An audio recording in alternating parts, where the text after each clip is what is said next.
everybody. I'm back for another review of Love and Marriage Huntsville, Season 10, Episode 4, Cowboys and NDAs.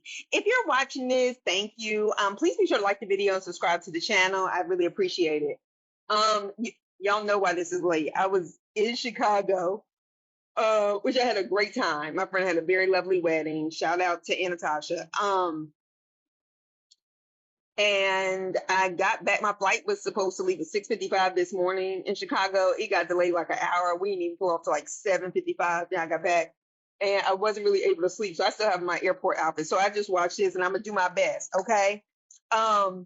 Anyway, this episode, I'm not gonna lie, it gave good. It gave more than I expected. Because you know, this show likes to play with us. It gives us a good episode and a terrible one. All right, so Kimmy, Maurice, Tisha, and Marcel are back at the table talking, fussing about how Jaylen feels in relation to Marcel being more of a father figure as opposed to Maurice, okay? Maurice starts lying, which we knew was going to happen. And Maurice said he was starting to sound like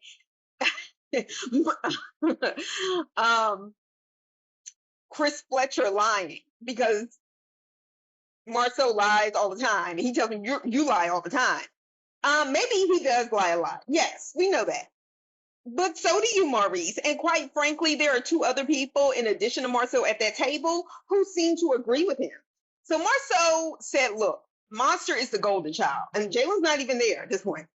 Maurice said he doesn't have his own car. I said, sir, what does that even mean? Did Jaylen have his own car in high school? If he did, I'm sure Kimmy paid for it. Like, what do you mean he doesn't have a car? Like, oh, I don't give him everything. Like, bruh.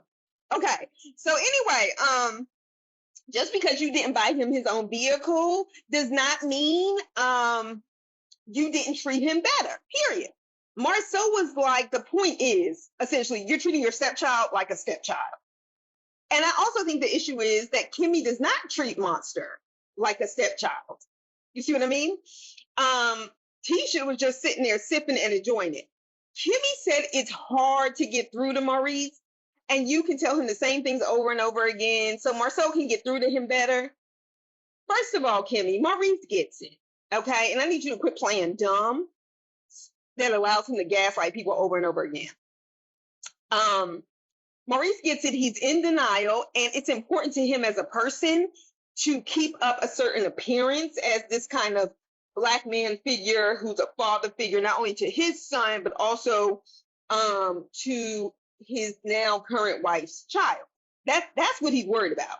He knows. He just didn't expect to get called out on it, and certainly not on television. All right, Ken and Trish. Okay. The cowboy and cowgirl stuff can be cute. I've known people who do it. They know how to do it, been doing it since they were kids, and that's just part of their style. But Trish was giving, she just started this cowboy style based on the Cowboy Carter tour. That's what I first thought when I saw this. All right. She is turning 38. Okay. I'm 37. Me and Trish are basically the same age. I'm not sure how I feel about that. I'll just leave it there. Nope. I'll leave it there. So they do some photo shoot, and clearly I hope it was production that made them talk about Marquez. I was just like, can y'all keep his name out of y'all's mouth? Please. Please. When you don't have to talk about him. Y'all could have talked about anything else. I'm starting to think speaking on him is some kind of kink for y'all, and that just makes me uncomfortable. Okay? So Jaylen, Maurice, Marcel sit down and meet up at some sports bar, which I think is best. I actually appreciate Marcel kind of pushing this along to kind of get it settled. And honestly, I appreciate the way Marcel is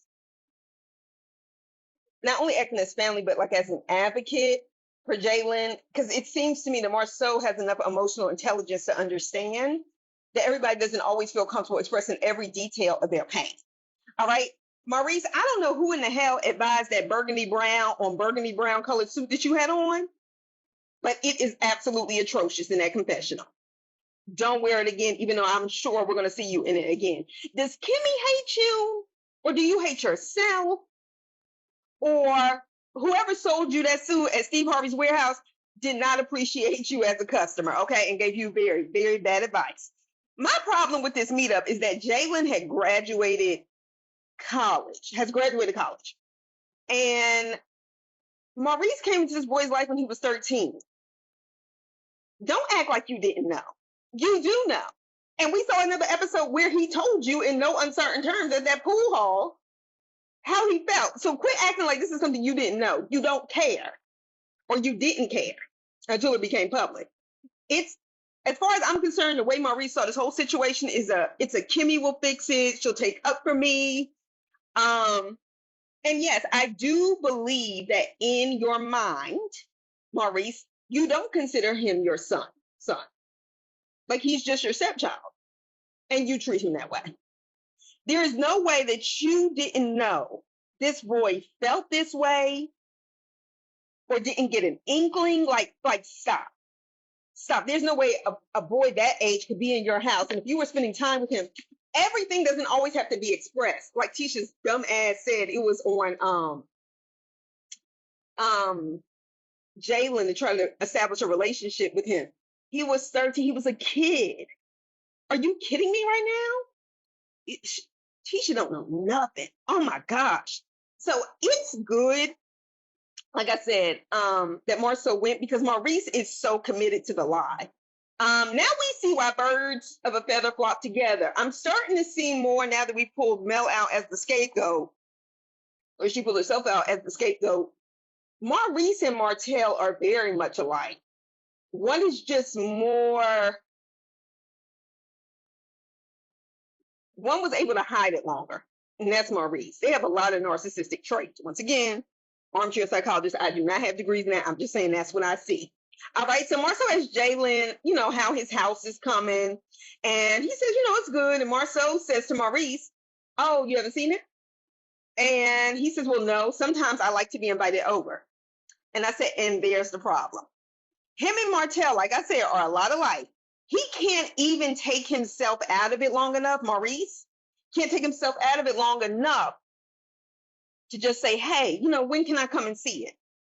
It's on Jaylen to invite him. And so if he doesn't come, well, it's because Jaylen didn't want me there. So that's how I make excuses for being detached and not present. Because I'm sure every time Jaylen comes over your house, okay, or Kimmy goes by his, it's always because she received a personal invite or vice versa. Like, stop, okay? Marcel knew it was bull. He just looked at Jaylen and was like, what you want to eat? Maurice says, well, it's his first investment property, and he probably doesn't want input. Marcel was like, see, there's a tone there. There's a tone. Do you feel a way, Maurice? Like basically saying, say what you mean. He said no. I'm like, first of all, you do feel a way about it. So Maurice starts complaining about what Kimmy told him privately, what Jaylen already told him one-on-one. And that's essentially that working with him is like a dictatorship. It has to be his way. And he just kind of lectures people to the point where they get exhausted and be like, fine. Like he's one of those. Marcel goes, I know Jaylen isn't going to say it, so I will. And there's a double standard for Jaylen and Monster. The fact that Marcel is Maurice's brother, not Kimmy's brother, and he has taken up time with Jaylen and is really being a major pillar of support at this point, even as Jaylen is an adult, to me speaks volumes about his character. Just like, I go in on Marcel and his sexism and his lies and all that stuff, but there are times and have been times throughout the seasons where Marcel is like on it, and we have to acknowledge that because he will really be on it. Okay, we know we're not going to get these moments a lot, but it also says to me, it speaks a lot about his character, and honestly, I think it's also that it's the fact that he's seen it, that he's noticed it, he knows it's true. And in addition to that, knows how it feels to feel that way as a kid in the family. All right, so Maurice continues to say, well, I never want you to feel like you're not my son, yada, yada, yada. I said, sure, okay? But you can say all of that stuff, Maurice, just like with anybody else. Like, Martell, I'm going to be a better man. Yeah, I'm going to do this. And that doesn't mean anything without the actions. There are people who can't say, I love you to save my life.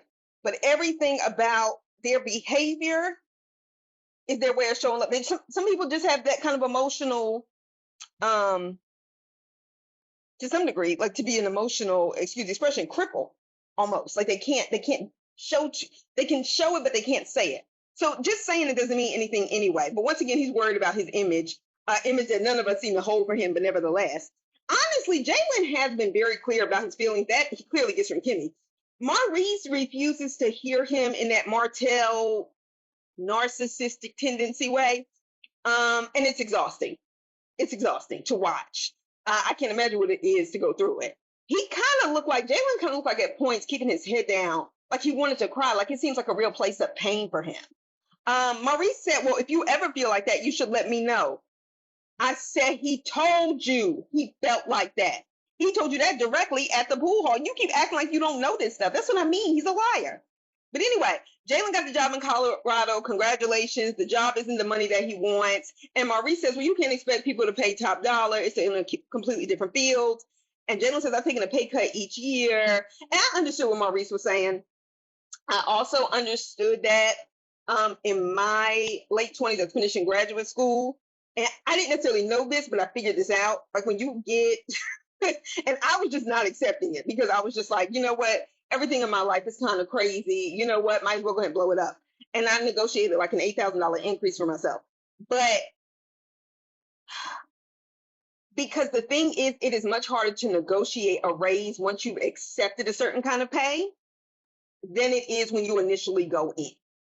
So, just putting that out there.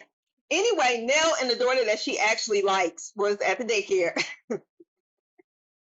All right, Trish came by the office, okay, so they could talk about the dinner. I said because y'all couldn't catch up on Zoom or FaceTime on the phone while she kept working anyway.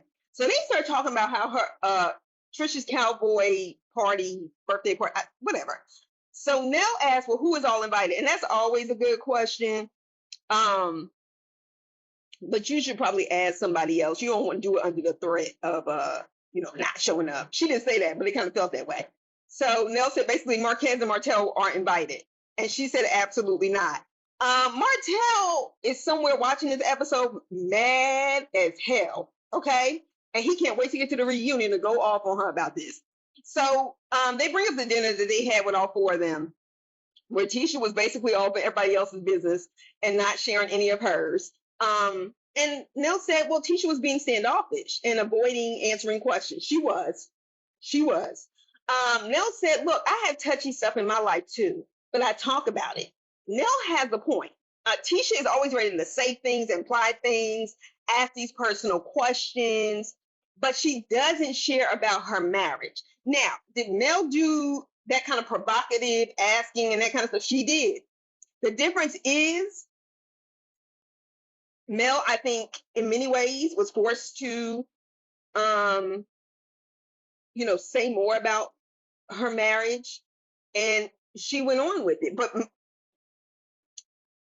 Mel would also say and do things where she was clear about a lot of things. Tisha doesn't want to share anything except for essentially that her marriage is perfect, with the exception of her husband being sexist.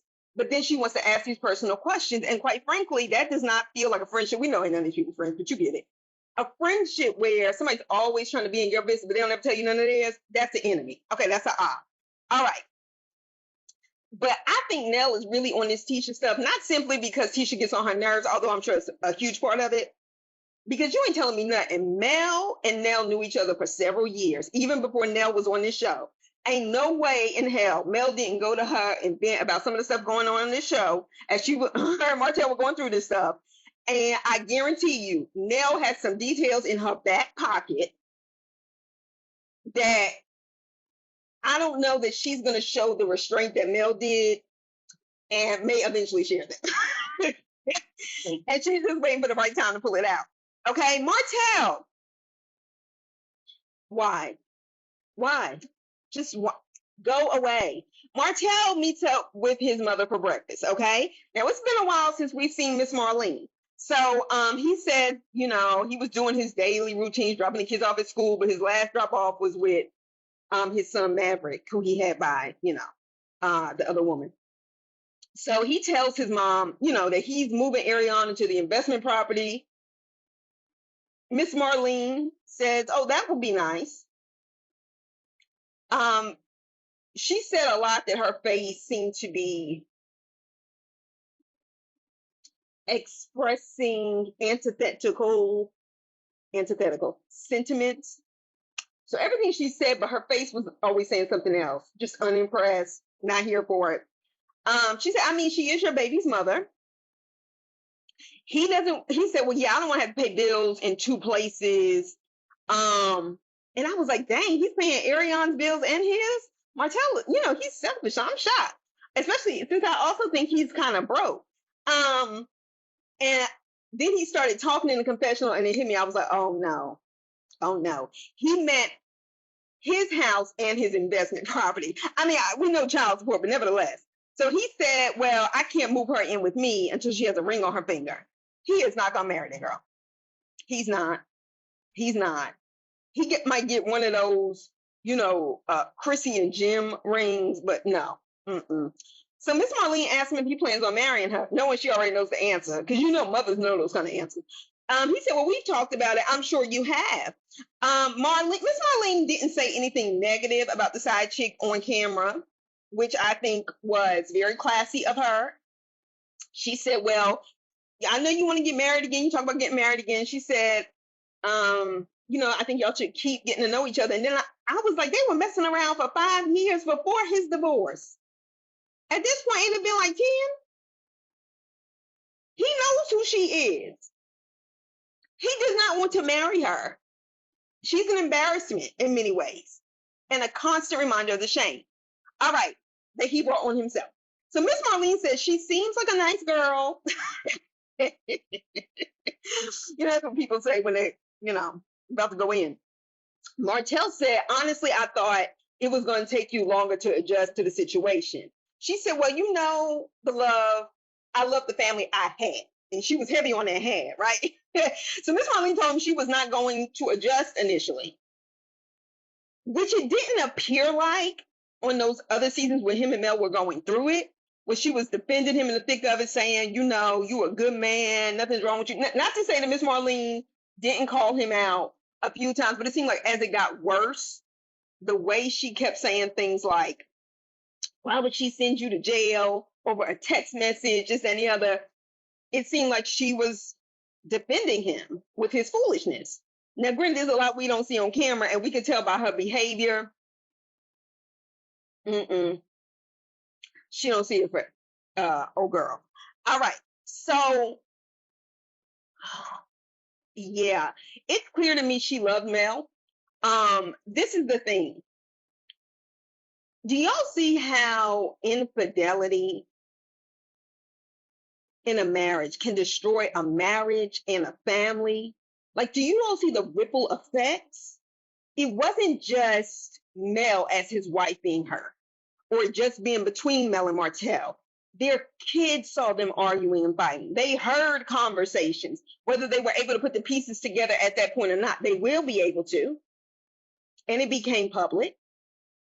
And it wasn't even just Mel, Martell, and their kids. It was also the grandparents. You hurt a lot of people when you are that selfish. And that's why I hate people. Well, the reason why he cheated is, no. You were selfish. And you only thought about yourself. And look at the mess you made and how his quality of life has declined. Anyway, so he brings up how people see Arion as destroying their marriage. No, Martell, I don't see her as having destroyed your marriage because she wasn't the only one. How are you going to be the other woman, the other woman, and all this other stuff? But she did play a huge part, and knowingly. Okay? You made those decisions, and we saw it in real time. All right, so Miss Marlene told Martell, well, whatever makes you happy. In the tone of her voice, all I could hear was the direct opposite. Like, I don't really mean this, but I'm not going to bash. Or I said, woo, Miss Marlene with the read, though, because she came through. When she said, Martell, look, if you want to get married again, be sure, okay? Don't just be saying a whole lot of stuff and saying you're ready and you're not.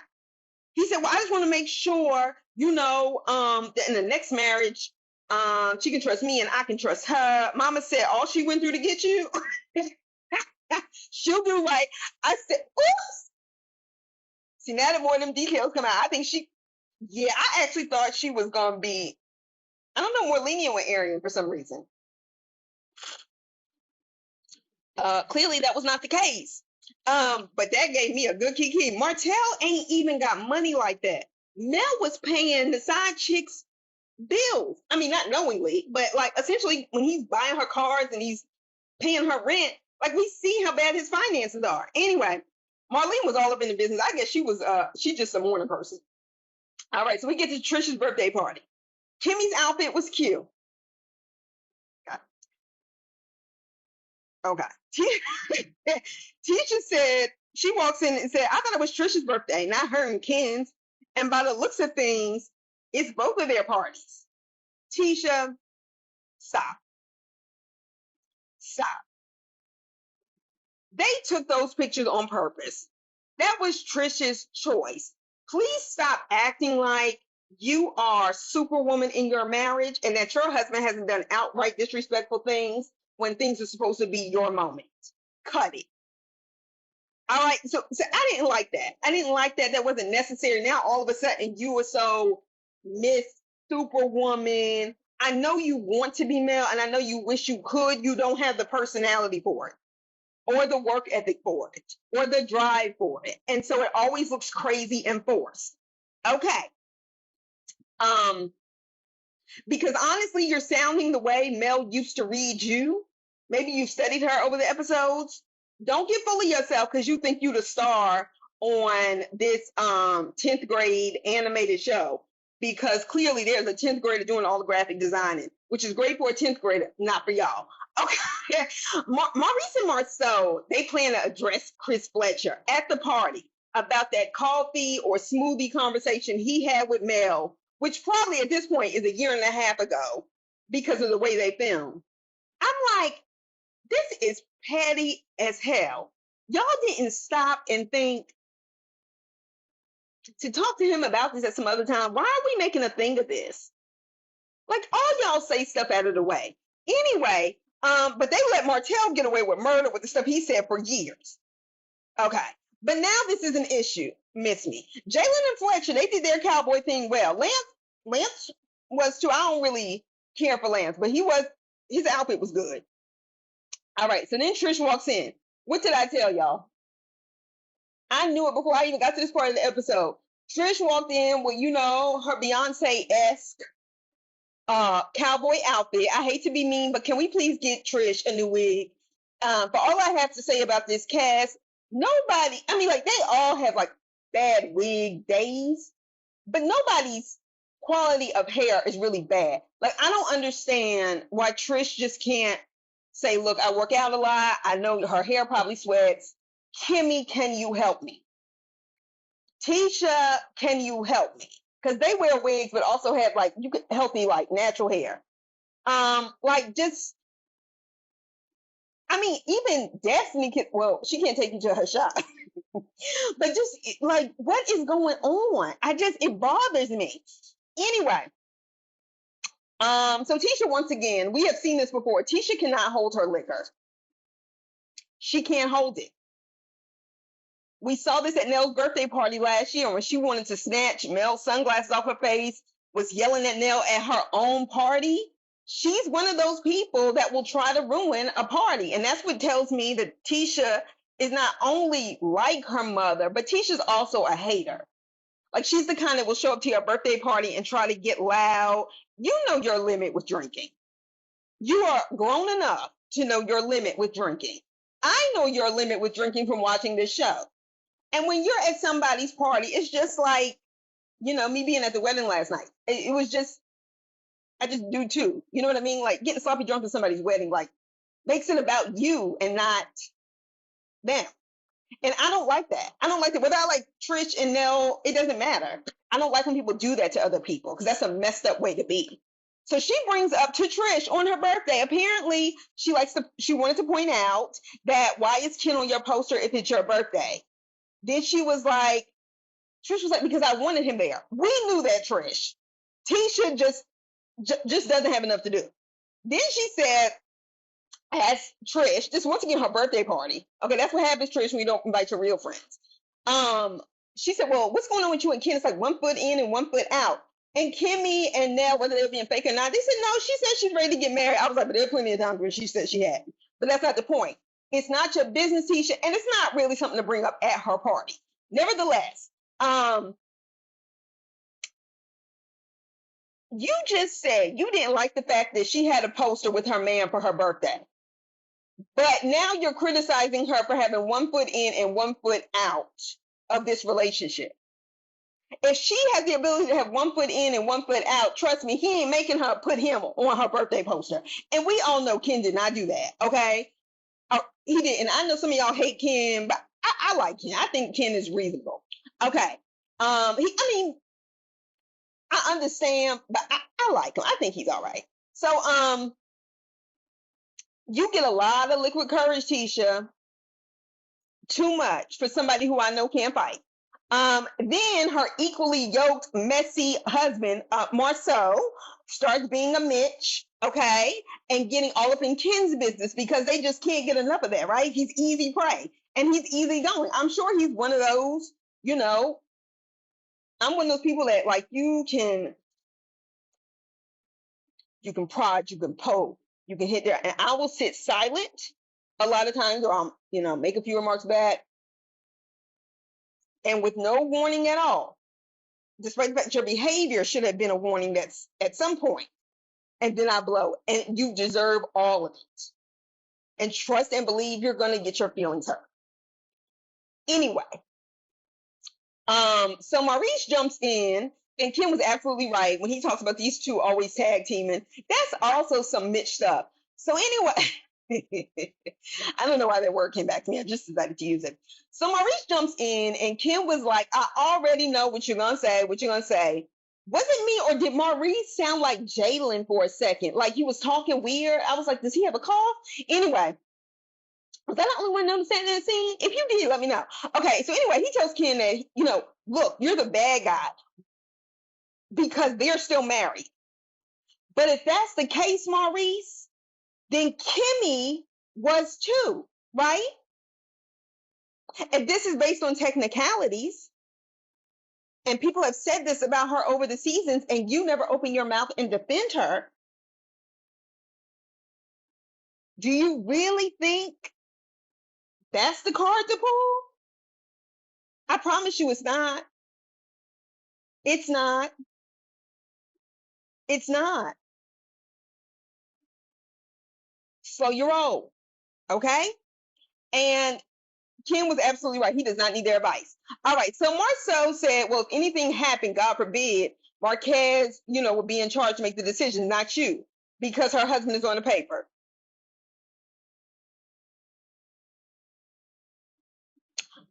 2 points for Marcel. I mean, yeah, next to Ken is next to Ken.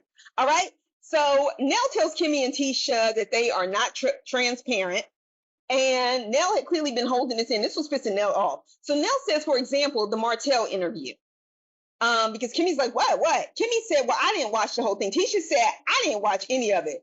And I was with Nell. The words came out of our mouth at the same time. You are lying. Okay? We know you did. And you can only prepare to respond if you know what's out there. Tisha, you probably done that through so many times. You and your mama probably watched it together, watched it separately, took notes, compared it. Stop playing with me. So Kimmy asked Nell, so what, you think our husbands are cheating and we just don't want to talk about it? Nell said no. I was like, yes, I actually do. Because y'all go out of y'all's way to defend people like Martell. The way I saw Kimmy over and over again defend Martell, ready to trash Mel, it was just, even when they went on that Houston trip, I just did not feel the support. There was a lot of excuse making, and I feel like people who do that try to do that because that's really what they're trying to convince themselves of about their husbands. Anyway, so well, Nell also brings up another example. She said, well, Tisha, you blew me off when you brought it up, when I brought it up to you at the dinner the first time. And she says, no, you weren't transparent about your infidelity in your marriage. I said, huh? What are you talking about? That's not even true. So that whole a drunk man speaks a sober mind, no. There are plenty of people that lie when they get sloppy drunk. That is not true. First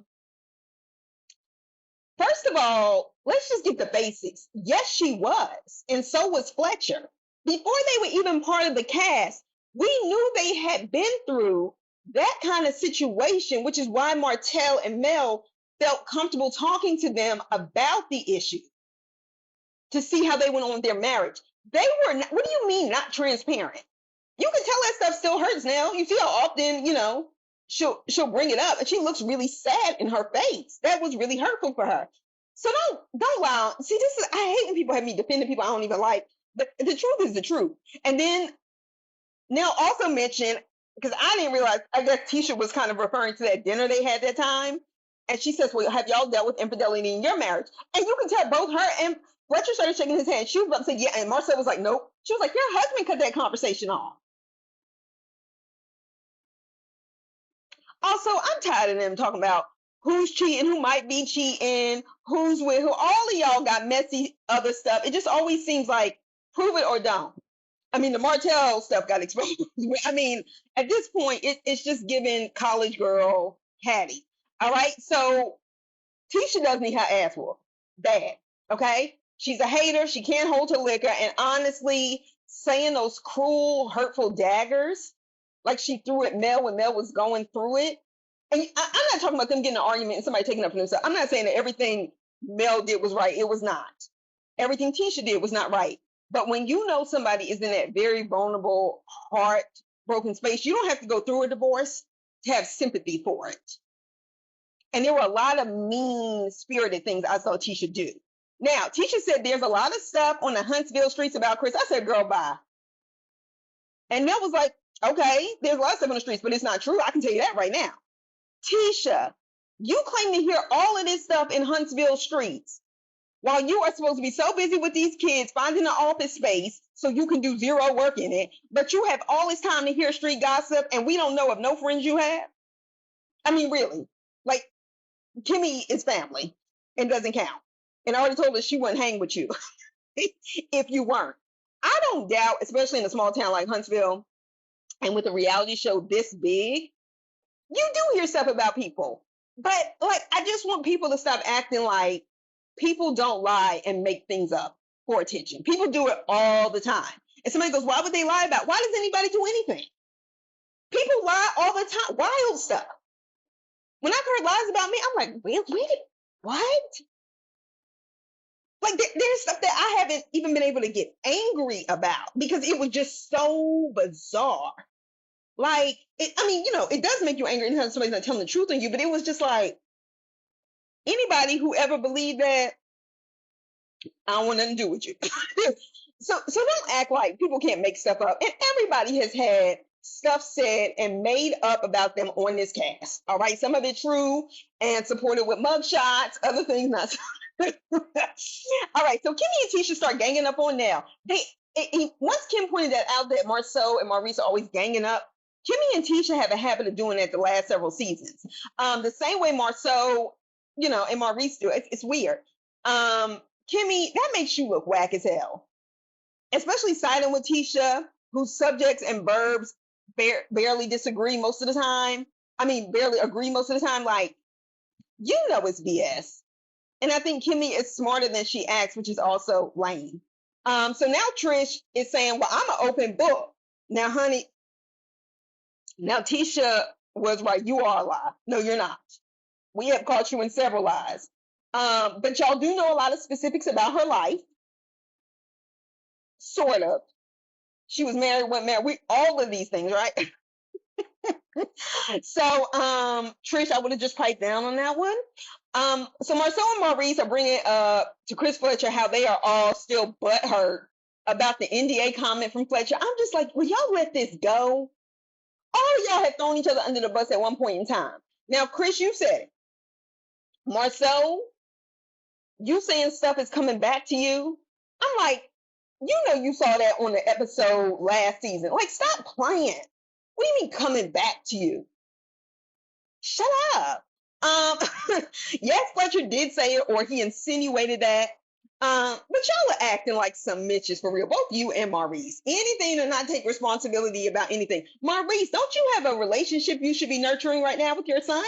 I think you should do that. Maurice, so Chris, you are lying now. Let me make sure I'm clear about that. Chris is lying. Maurice talking about I'm gonna give him benefit of the doubt.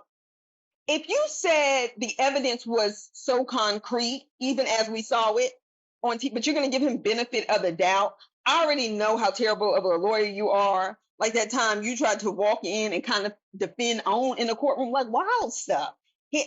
Whatever. So Kimmy and Tisha talk vaguely, like they do as they're getting in this argument with Nell. And they were talking vaguely around Nell's direct questions. No, I don't think Nell was coming from like some sort of like sinister space where she just wanted to hurt people. I think she's tired of them asking her personal questions. And like I said, when you ask people about their life and you don't share anything, that's an op.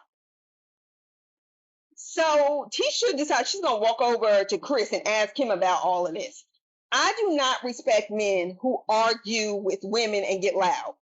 So I thought it was very appropriate that Chris, even as Tisha got in his face, Chris physically stepped back, even while she's still yelling and doing all of this. And Nell came in and covered him, and I think that was appropriate. And she got in Tisha's face on behalf of her husband. And no, I think that's actually the way it should go. I would not have respected Fletcher for getting loud the way Marcel and Martell do with women. The way we saw Maurice, you know, jab at women, or Mel for talking about his DUI that was public. Like, I thought that was the most appropriate way to handle a situation like that, certainly in a club party, but anywhere. I thought everything they did, besides the fact that Chris lied and it led to this, was appropriate. Marceau calls Tisha out in the confessional. Chris says, yeah, eventually Marceau pulled her aside. He said it took him a while. I was like, yeah, it definitely did. Because you definitely had no problem checking her to make sure she sat down while Martell said a bunch of lies about it. Anyway, now the last part I did notice was Nell and Chris in the confessional, and I wanted to hear them, you know, explain about why they were supporting each other in that moment. But why was Chris dressed like Jack Nicholson's the Joker character in the 1980s Batman? Go back and look at it and Google Jack Nicholson when he played the Joker and tell me I'm lying. I'm not. Anyway, I'll talk to y'all soon.